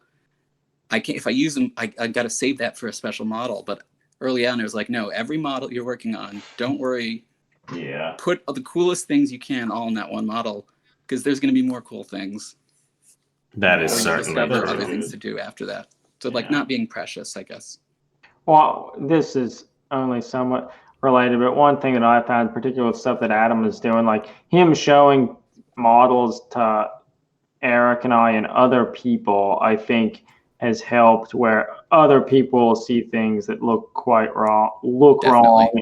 And like you were saying about how your wife looked at some of the models because she's good at with like kind of anatomy and stuff, and said like, oh no, that's not good. And I think that helps, like having other people look at stuff. Tremendously. Definitely. Because and I mean, it can be hard to take critiques sometimes, you know. Yeah. But yeah, I think it all comes down to like what you're trying to get out of. Like ultimately for me, it is a hobby. Like I do this because it's fun and relaxing, but part of what makes it fun for me is like trying really hard to get better and make better stuff. But for some people, that's totally fine if that's not what their goal is. So like when you show people work, like, you know, different people come to it with different expectations, you know. Certainly. Yeah, I think like that's a good thing to consider, like why you're in the hobby. Some people it is like they want to play the game, they want to play it at a high level competitively, or some like it's more around like just the lore or building or painting. And I think it's good to be a little bit introspective and like kind of consider that. And I think maybe it can help you enjoy the hobby more. Totally. Yeah. So I think that's good. I guess maybe as sort of a final question for this, is there any like major project you're working on now, or like something that you've been thinking about and would like to work on at some point, but haven't quite gotten around to it? Yeah, I have so many projects that I pick up and abandon, or ideas in the back of my head. So what I've been working on the past week is, I think you posted something on the stream before of some pictures I sent you of making little sculptures to represent. So it's confusing because obviously all miniatures are sculptures, but Yeah, I these think I are sent some to representing you. statues in universe, so that there'll be terrain. So the idea is that it's like inside of a navigator palace where you'll have like a sculpture garden. And because I think it would be really fun to play a game where models are like taking cover behind giant stone heads, since that was like one of my first inspirations for the navigators, was Yeah. those monolithic heads. And it's also just fun to sculpt it at random scales and try thinking like they don't need to be realistic necessarily, like less detailed. Eventually I want to have enough statues that they kind of look like they're from different periods, that there's like maybe different, this is where kind of my interest in art history comes in, but like, different styles came into vogue at different generations in this household. Cool. That one looks like there's a Lego piece in there. Yes. I was never a Lego kid, but I bought a thing of Legos to use for making molds. Mhm. Yeah, But then no, it turns works out well for that there's some cool little shapes in there. Yeah, no, there are. There are a lot of good shapes if you're. I should actually do that. Everything's a shape. Everything is a shape. Yeah. So yeah, here's like an idea I had way back when I was first sketching navigators, was thinking about different types of mutation. And I thought like you guys are into biology and genetics, like an atavistic mutation where you have like a earlier, like a fallback to an earlier generation in evolution. So maybe some navigators could look like apes. Yeah. There's a ton of stuff that you could explore with all of that, and like Yeah. that whole notion of, in this case here, with like the statues and stuff, sort of exploring the notion that like, yeah, they would look different from different time periods, and like that kind of leaves you free to kind of just do whatever you want with it, even if you're not necessarily like think like, oh, this is exactly what it should look like. I think works fine with just the whole idea and the theory behind it. So yeah, here's just a little quick lineup of here's some, you could imagine. So I started a rough full figure, which I think I'll probably leave really kind of abstract and rough, but then, it gets confusing because that's a big model. But here's a human scale model. So my plan is to do this for the Adepticon event, the Relicta Stellas, that I'm going to make a table that people can play on. Where the models will hide behind statues and stuff. It's a good idea. And I feel the whole notion of just getting out there and starting to sculpt and try and maybe even do more than you feel you're comfortable with, in general, I feel is a good thing. Because I mean, I think it's like at a certain point, like you guys have definitely, you're seeing this when you're converting things so much, like maybe you should just sculpt your own model because you're sculpting so much on it.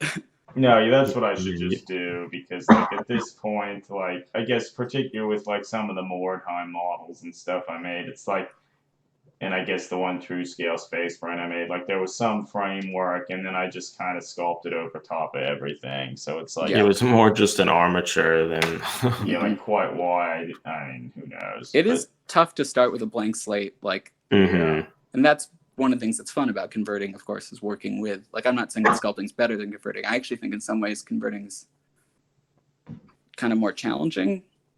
Like it's easier technically maybe, but like there's a visual challenge of making existing things work in different ways. That's certainly true. Yeah. But it can also lead to, what I like about converting is it can lead to like unexpected juxtapositions. And so I find when I'm just straight up sculpting, it's harder to come up with those visual ideas. So I've started to try to like convert my own sculpts of like cutting, like this one was an experiment where I like sculpted two heads But then you can see like the mouth is white. That's because that was from a different head. So like I cut them in half and recombined them. So that's a good idea. And like I think it could also be a good exercise. Like I feel just also like we on the blog sort of started a conversion corner thing Oh yeah. segment and like I feel I haven't done enough of it, but it was hope the notion of it was to try and like force myself to do quicker conversions Yeah. and so I feel the more of that any of that trying to push yourself out of your comfort zone is good for your like growth and just experimentation because Totally. um Yeah, and like maybe you'll do some and decide that actually you really prefer doing the super elaborate conversions, but Yeah. also you could learn things from doing simple work. Like I think Yes. some of the I'm often inspired by really really simple conversions where it's just like that one genius combination of like a head on a different body. Like that's a real art. Yeah. The main reason my conversions have gotten more elaborate is I got kind of tired of seeing people doing the same exact conversions. Mm-hmm. And like that's totally fine because again, like I was saying, people approach the hobby for different ways. But for me, what makes it fun is to do new things. So if I see people doing the same head swaps and I'm like, well, how can I make something that's harder to copy? And it's like, well, if I cut that head into 10 pieces, then Yeah. only the can do really some- crazy idiots are going to do that. But Yeah, you can do some pretty elaborate head splices. Well, so that it's like you're channeling your inner Malifaux. Like most Malifaux models, like each head is sliced up into like 5 or 6 pieces with a little bit of hair here, part of Crazy. a chin there. I've never worked with them. Some of them are pretty terrible. And they're more of a true scale. And then but despite that, a lot of the other heads will be like 3 pieces for the hair, but like the head is smaller than like a GW one, so it's pretty funny. But yeah, that well. Well, so I mean, maybe at this point we can wrap up the podcast here. Like, is there any like last things you'd like to say? Any last words or anything you'd like to plug or anything of that nature? That's a good question. I think I'd just say like I really appreciate all the work you guys are doing with the blog and the podcast. Like I know it takes a lot of work to do anything like this. Even just to write a post on a forum takes a lot of work, but like editing pictures, posting things, and then what you do takes it to another level. And different people, I don't know, like for me, my time is pretty limited, and so I'm often kind of selfish with it and put most of my free time into actually making things. But like the hobby needs people to do all the other stuff too, and to plan events, but also be kind of like the online folky and lubricants and connection points. And, there's a lot of ways to contribute. And I appreciate what you guys are doing. It helps thank the you. three of us to work together to do things. It does help like we can all work at different aspects of writing and someone can read through it and edit it and such. Triplet I feel powers activate. Yeah, True, and our yeah. powers combine.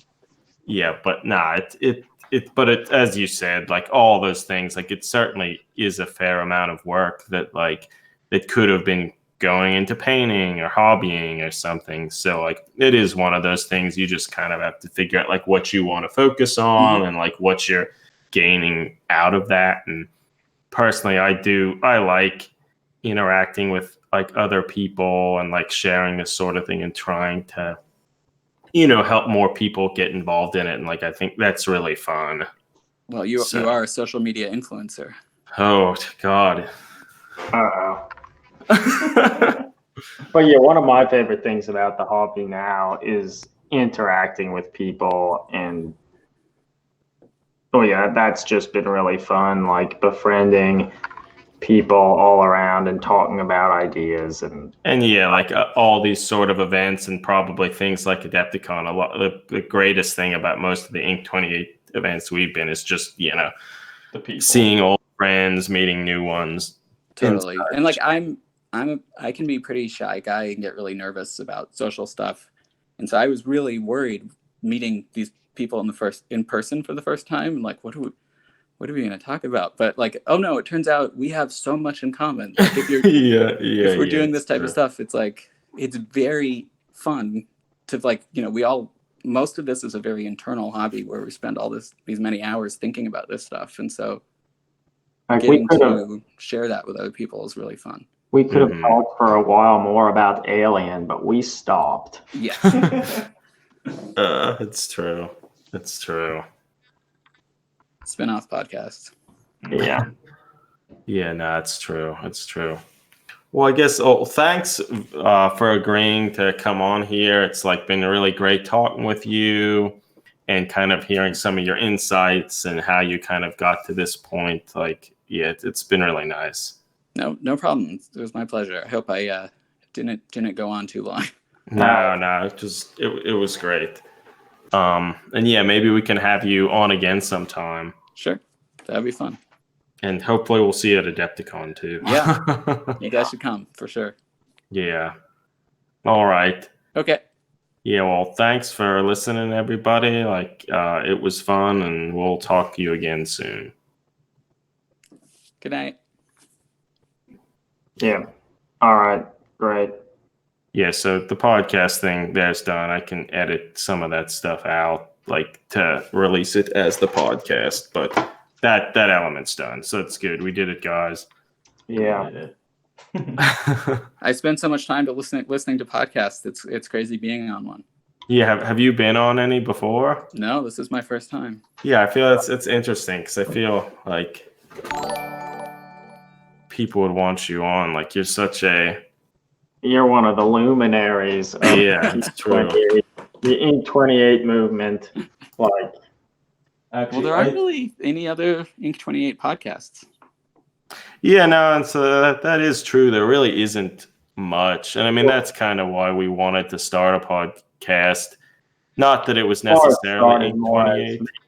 Make complaining about anatomy on points, but actually, I should say thanks. You should really rename the podcast Guns and Abdomens. Yeah, it would be pretty good. It would be apt. I should say thanks, James Workshop and Oliver Wendell Holmes. Thanks for the follow. Sorry I didn't Oliver. Sorry for not mentioning your follow earlier during the podcast, but it's appreciated.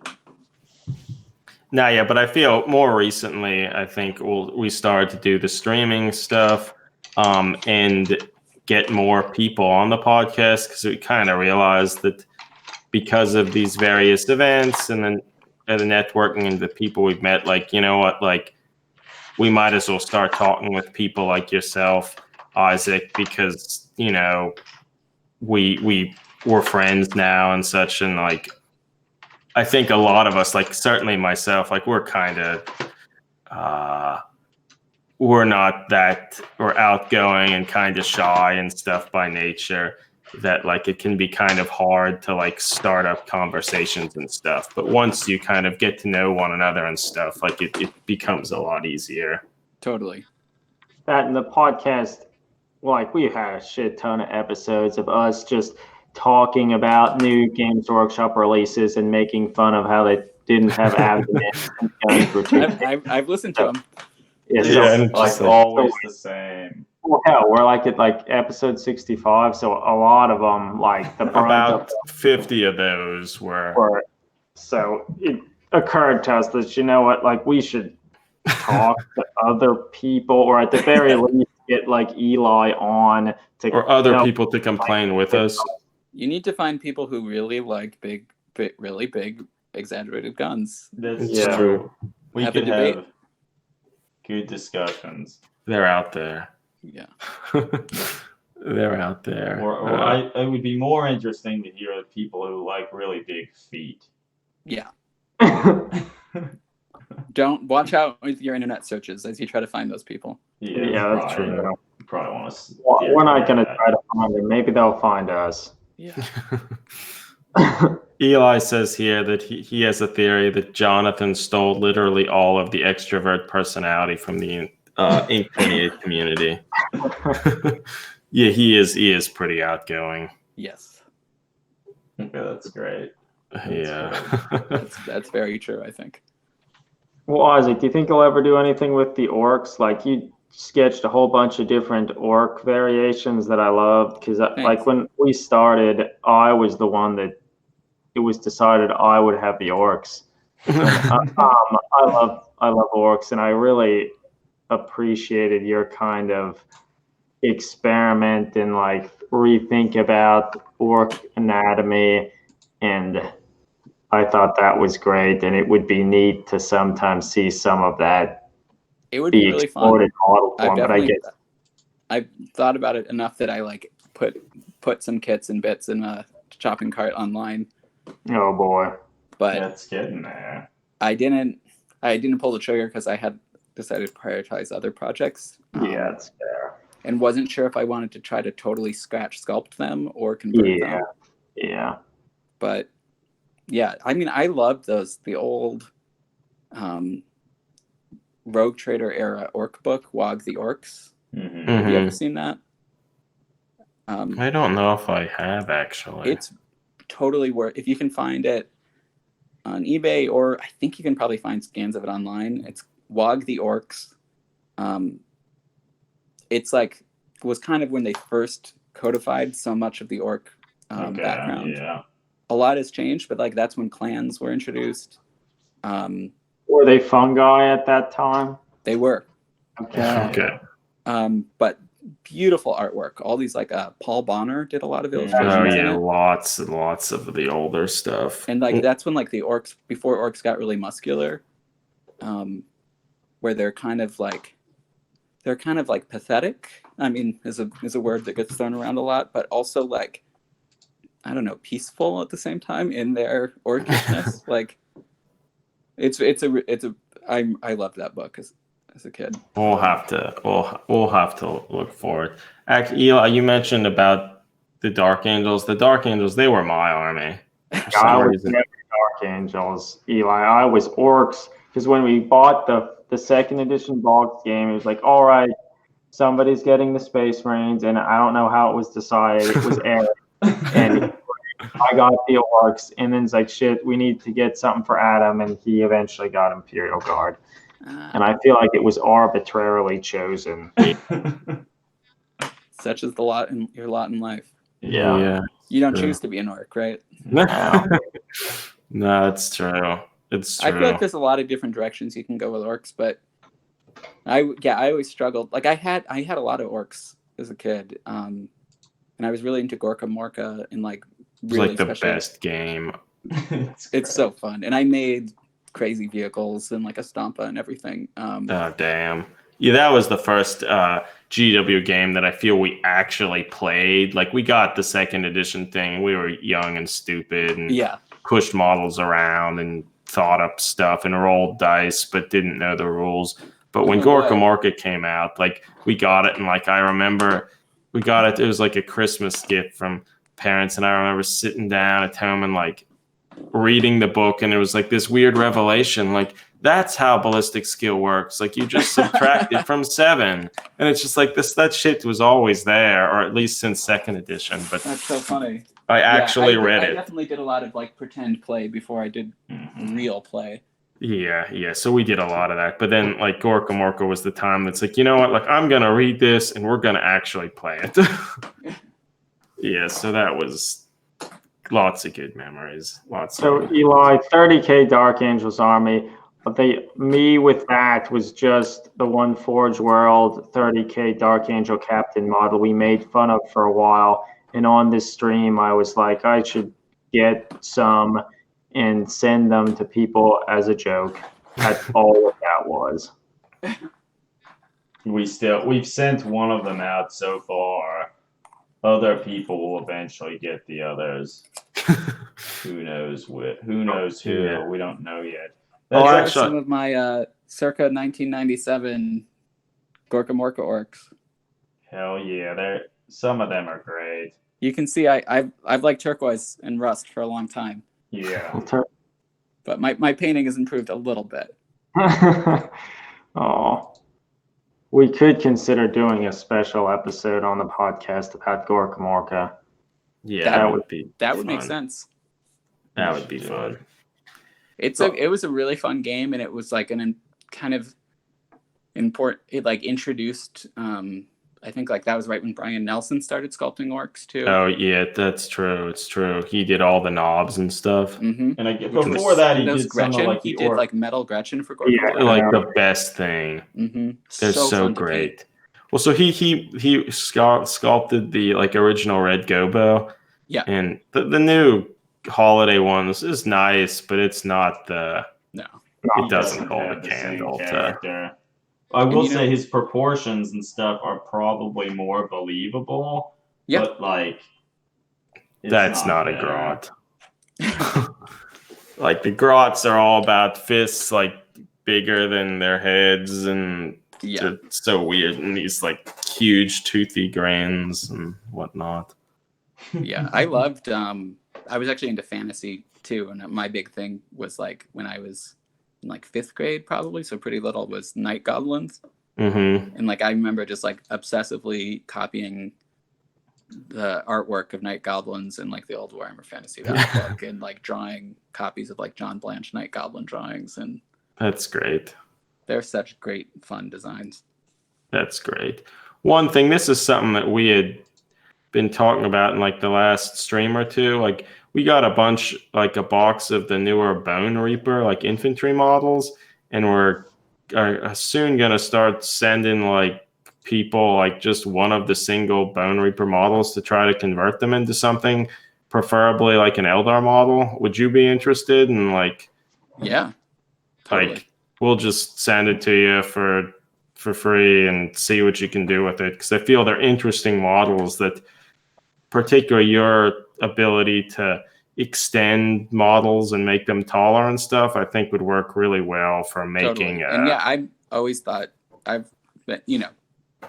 be so cool to do Eldar that actually look like they're wearing bone. So it's a great idea. No, I think they are like a very good fit for that. Yeah. Polly Smith, of course, did that amazing. Oh yeah, he's sculpt of a really alien Wraithbony kind of Guyver-like Eldar, which is really what Eldar should look like, I think. Yeah. So. We'll see. So that was the idea: get some Bone Reaper models and send them out to people to try to make similar things. Well, the Polly Smith agreed that he's gonna try to do something with one of them. So nice. Yeah, so he'll do it. So that should be good. But yeah, so I think it will be interesting to see what people can come up with, and I think honestly, a lot of the Age of Sigmar like newer releases and such are like more imaginative as they try to make the IP more their own. And I think the models 40K people don't often get them and use them, but I think there's a lot of opportunity there for doing interesting really cool stuff. Yeah, so yeah, but like it's cool. It's cool. Are you interested at all in the Sisters of Battle, or like doing some conversions with some of those models and such? I mean, I might. I had some Sisters of Battle back in the day. I remember I used one Sister of Battle model as the leader of my Cawdor game. Yeah. And I think the new models look amazing. Like I'm so happy with how they've handled that release. Talking about proportions, like I know the bolters are big for you guys, but like they capture that. It's like not like as boring as like a World War II true scale model would be for me, but it's also seems somewhat plausible. But like they look like the artwork. Yeah, they're just so much better than. They've done a wonderful job with them. Yeah, like my problem is they seem so kind of exactly how I'd want them to look that I feel like they don't need any converting. Like I'm sure people are going to do amazing stuff with them, but it's always good having more female model parts for general human conversions, because that's something I should have mentioned on the main podcast part. But getting more gender diversity into the models is something I definitely try to do and think about. But it is a struggle to find good parts. So I think, just like the amount of heads that they're releasing and It's all like those such a the boon. legs. It's like crazy. Well, I mean, just this new box set, which is hard to get now. Like there are so many new heads and stuff, and it seems like particularly with some of the multi-part kits, like there are all sorts of different ones with like with and without hair, facial scars, eye patches, Yeah, all they look sorts of amazing. stuff. Different like facial structures and like it's exactly what the hobby needs, I feel. Yeah. Don't because, have to shave down Empire Bowman youths anymore. Yeah, no, I mean, because it's a struggle. It was certainly a struggle for years, and yeah, it's great. I'm curious to see, where they take the range from here and what else they have in store, if anything. No, agreed. I'm still holding out hopes for like a Fraterus Militia type kit. Oh of my just god, they're That also would be the best thing. I mean, they've kind of covered that ground a lot with Necromunda, but like, can never have enough. Just Well, those militia regular dudes, people. those Those are some of models Brian were Nelson's. some of Brian Nelson's first sculpts Oh, for yeah. 2000 and like the preacher models and like the confessor. The preacher, I loved those Brian Nelson preacher They're models. like so I good. think those are some of Cool. my favorite models I've ever painted in terms of just like the sheer joy of painting. Like, Nah, yeah, they're wonderful. Yeah, that's true. I don't know how much. I haven't really looked that closely in the Codex, the Sister Battle Codex, but like I don't remember how much in terms of like preacher. Like there are certainly preachers and stuff, but the militia and stuff are certainly not in the book. no, I'm sure they don't, and like that's totally fine. That should be its own thing. Yeah. And between Warcry and Necromunda, we're pretty spoiled for humans Yeah. in various states of dress. Well, so Yeah. actually, it's interesting. Physiognomies. I've actually started. I actually play Warcry a little. Cool. And I currently there's a gaming group that I recently started being a part of. Dave Taylor is actually a part of it, so I've been playing Warcry with Dave. Oh, that's awesome. Yeah, he has 2 Iron Golem ogres. Uh-oh. They're brutal. Like, oh my god. And one of the ogres has this like anklet or whatever that increases his like movement. And it's like one of the last games I played with him, like he had a special mission where he had to kill one part of my force, and based on the deployment is pretty random most of the time. It's based on cards that you draw. And so essentially it just happened that the part of the force he needed to kill wasn't super far from where like all of his ogres and stuff were. He got priority, and like essentially on the first turn his like one ogre like decimated like it like so it's an interesting game.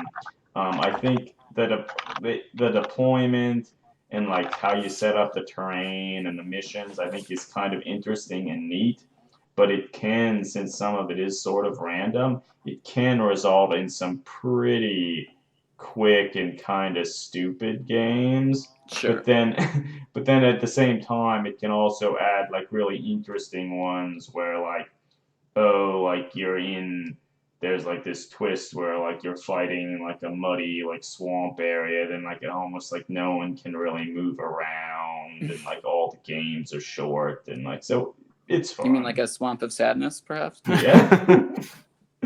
Yeah, and I then keep also, hearing it's really fun. I definitely want to try it. I think like I have a small Age of Sigmar warband somewhere, and Vince has like 50 random mutant guys. Yeah, he sure so does. I'm sure we could try it out one of these days. Yeah. Yeah, so I mean, I'm just using my sister's Mordheim sister Sigmar warband as an Oh, yeah. Iron Golem warband, and it's worked pretty well. They got a lot of hammers and mail, right? They do. I still don't have an ogre. I mean, I've converted an ogre, but I still haven't used the ogre yet, and I feel I need to try and do that because the Iron Golems, they look like they're big and strong and shit. Like, most of their models, like, they have, like, so few attacks. They're weak as shit. Like, it's interesting. Yeah, I actually haven't gotten my hands on any of those models yet either.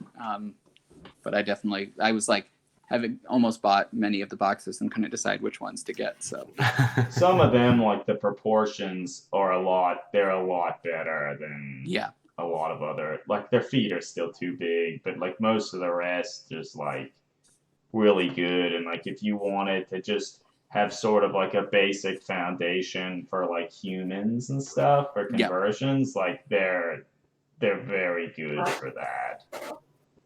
Yeah, I might have to get some. I have, like, a bunch of them. I can, if you're interested in, like, seeing some of them, I could send you some of, like, whatever the crow ones are and the unmade ones. Like, those are, like, some of my favorite. Sure, yeah, I'll take whatever you don't want. But Okay. the mirror guys or whatever, I forget what they're called. The, like, kind of Egyptian, kind of Chinese. What are they Those guys called? I was thinking could be pretty good for my navigator household as kind of like maybe like entertainment, like like combat dancers, or like I don't know, give them techno heads instead. Yeah.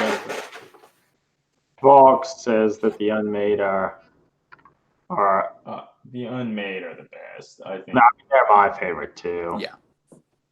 They're such a great concept too. They're like almost all of the war bands. There's stuff about them that I think is really good. But the unmade, like most of their weapons and stuff they actually look kind of small and fierce. They like break really easily though, so you have to be really careful. Like, I know the first game of Warcry I played was against someone who had the unmade, and just like him pulling them out of the case, it's like, oh, that spear broke off, or then set the one down, like, oh, that broke, and like, I mean, I'm typically pretty careful with stuff, and like, most of the time they wouldn't break, but they will. Some of the stuff, like if you look at it wrong, like you're in trouble. If you put it in that hard battle foam, like they would break. I'll just throw out there, if anybody wants it, I'd been for many years, one of my various project ideas was thinking about adding, like, making aliens to go with or against Tau. And one of my ideas for it was that, like, all the aliens in 40K are like based on European mythology and folklore.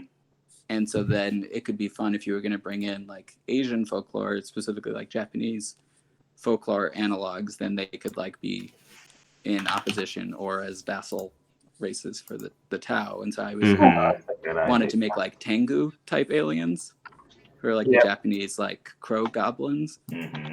And so the crow warband, whatever they're called, seems like they're so much like Tengu already. And like some of their weapons or whatever. Yeah. Like if you just long weird noses on them.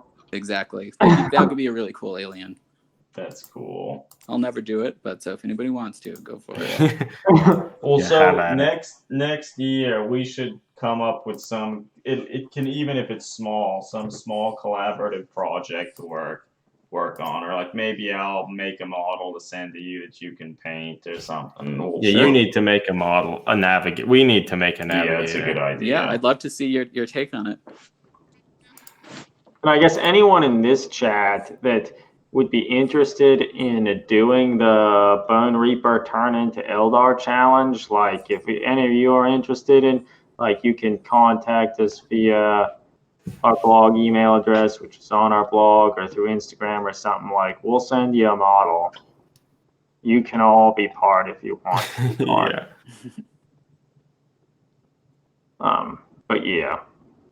And Yeah, there need to be more cool Eldar, less Space Marines. Timberley says there need to be more aliens, and that's something that Mr. Pink or Modern synthesis. Synthesis would be all about. Because Yeah, I mean it's true. Like, Definitely. I haven't. I almost feel guilty that I haven't made them because I so strongly agree, and that was like my other big project. If I hadn't done Navigators, was going to be like a Ordo Xenos Inquisitor who had gone like past the Galactic Rim or something, or gone rogue, and had like a whole army of various aliens who he had converted to the Imperial Truth. But Adam had started working on creating a HRUD. cool Model. Oh yeah, I still have. I should finish it. But that didn't get finished yet. But like, that obviously wasn't us creating an alien thing, but that was something that has been a little bit in the Warhammer lore, but not really explored too much. There's definitely room there. Yeah. Yeah. Keep working on those aliens, Captain Timberlake. Because I mean, at this point, I feel you could almost make the argument that there aren't any aliens in the in the 40K range, which really isn't true. But like, it wouldn't be a huge tweak of the setting to say that Eldar are actually like an ancient offshoot of super advanced humans, and orcs were a genetic experiment to make super soldiers gone wrong. You know, or like because of some environmental isolation, an extreme regression, like evolutionary regression or something. Yeah. If you paint an orc the color of an ape, it's a caveman. Yeah, it's true. Which would not be a bad project too, but yeah. I don't know. Maybe we should draw the stream to a close. And probably everyone else watching this at some awkward time too. Yeah. So I have to be up for work pretty early tomorrow. Okay. Yeah, time to call it a night. Yeah. It was great having you on and discussing all cool things. Yeah, and thanks for all the viewers and stuff here asking your questions and stuff. Captain Timberlake, it's 7 a.m. for me. The day just so that's... Well, for Vox, it's only 5 p.m. That's pretty reasonable. Like, it's not terrible. If you're in California as well in the Americas, it's not too bad. Yeah, it's really just you East Coast guys who are meandering shade just after 6 a.m. here, so that fucking sucks. So that means like we've been talking for like, I don't know, an hour and a half. So that means you were shade didn't wake up early for this. Yeah, so that means you were up at like heinously early time. Yeah, it's true. We do very much appreciate the support from everybody. Yeah. And if you want Bone Reaper models to make into Eldar, just let us know. Someone needs to take them. Or even a Forge World Dark Angels Praetor. Yeah, it's true too. All right, well, I guess we can call it. Thanks, everybody. Thanks, everybody. Thanks, Isaac. Talk to everybody soon.